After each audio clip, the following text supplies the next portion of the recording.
Tonight we forge another link in the chain that extends back to 1887 for the 126th commencement exercise at Cedartown High School. Tonight is a night of celebration. We're here to celebrate the class of 2013.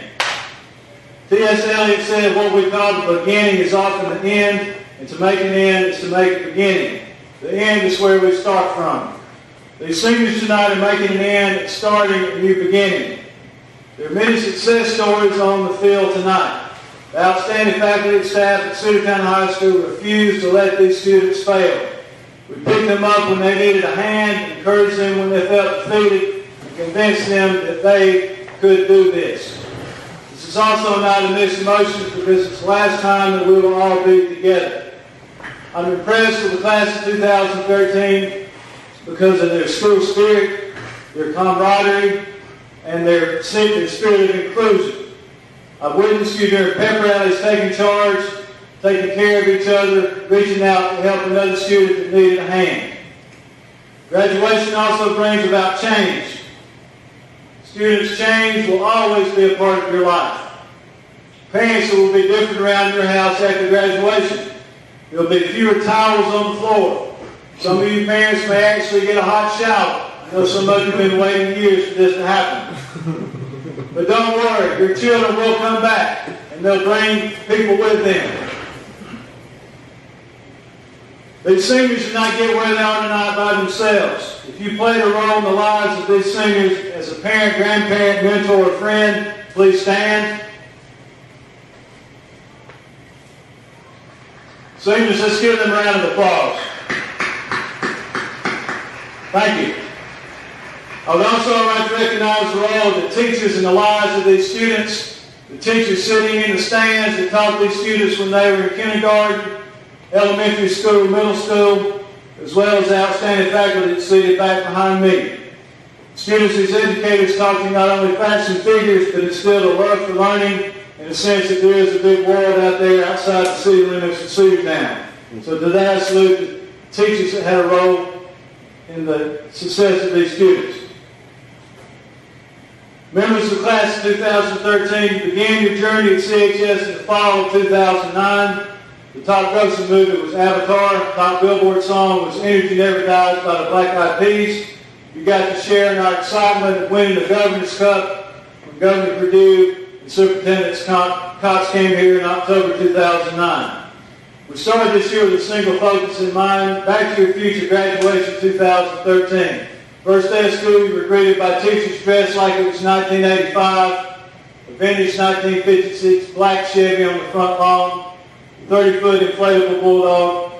Some of you were waiting to see if some of the teachers might dislocate something. That did not happen. During morning announcements, you heard the graduation countdown counted down every day. From the first day of the year, countdown 170 until where we are here tonight.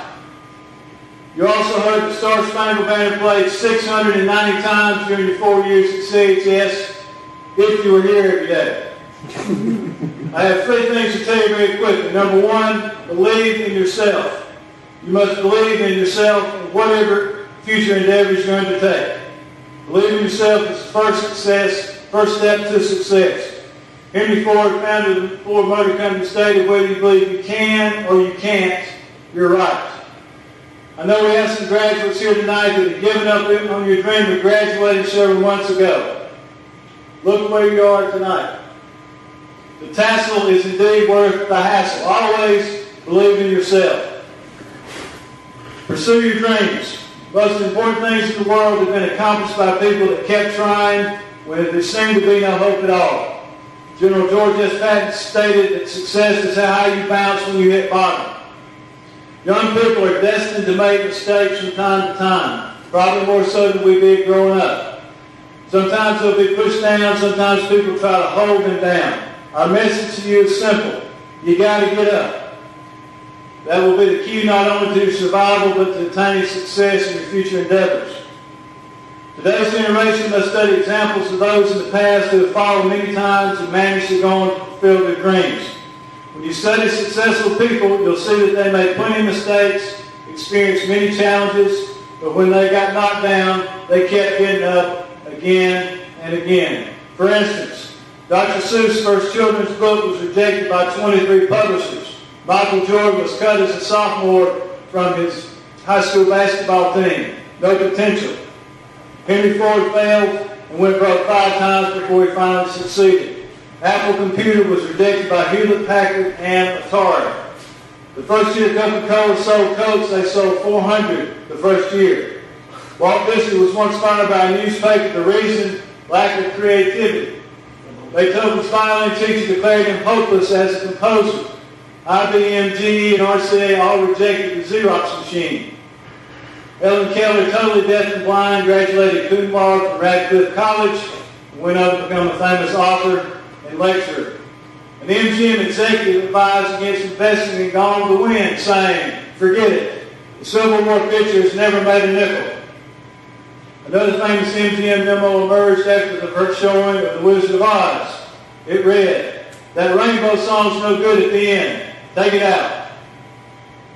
Everyone seems to enjoy and appreciate learning how well-known people from all walks of life have overcome adversity to achieve their current level of success. Keep trying as you pursue your dreams. Finally, never give up and never quit.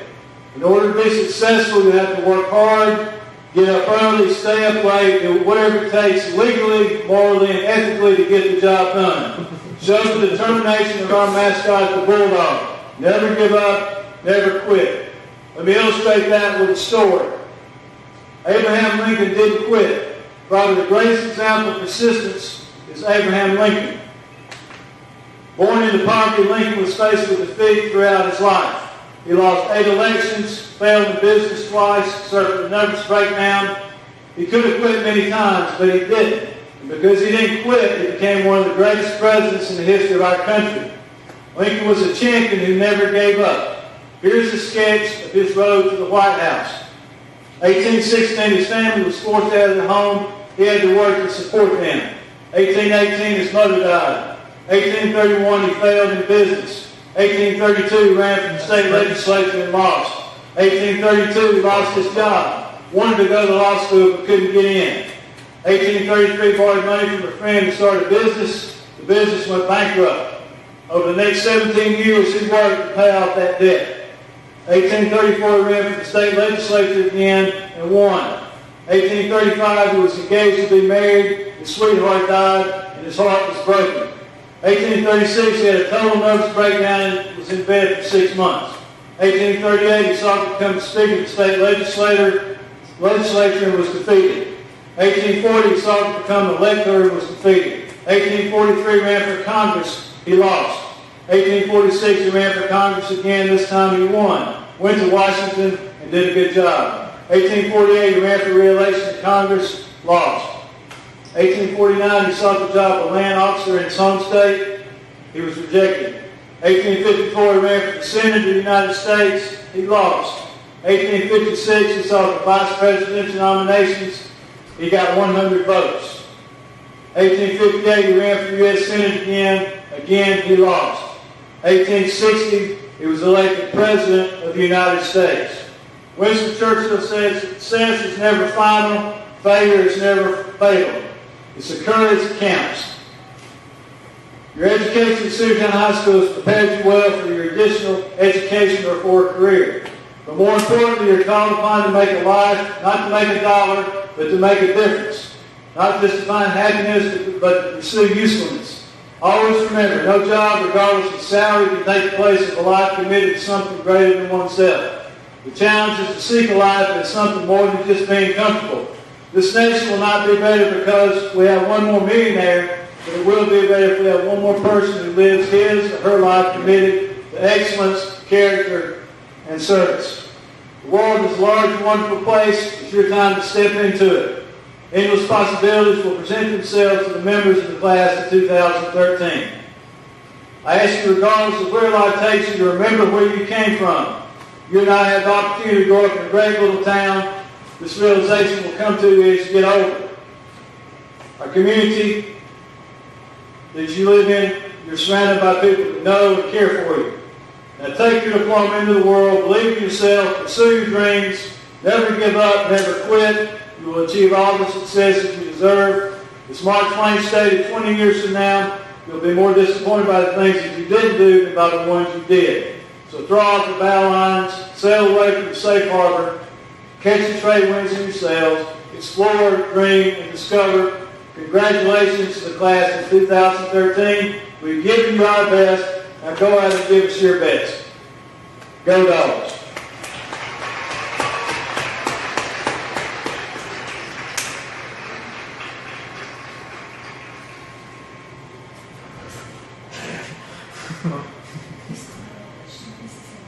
Let me turn the page.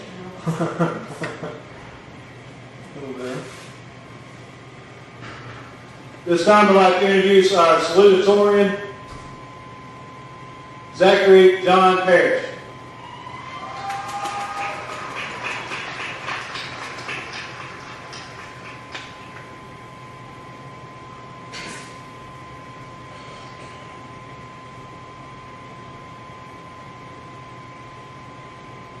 You need like a minute?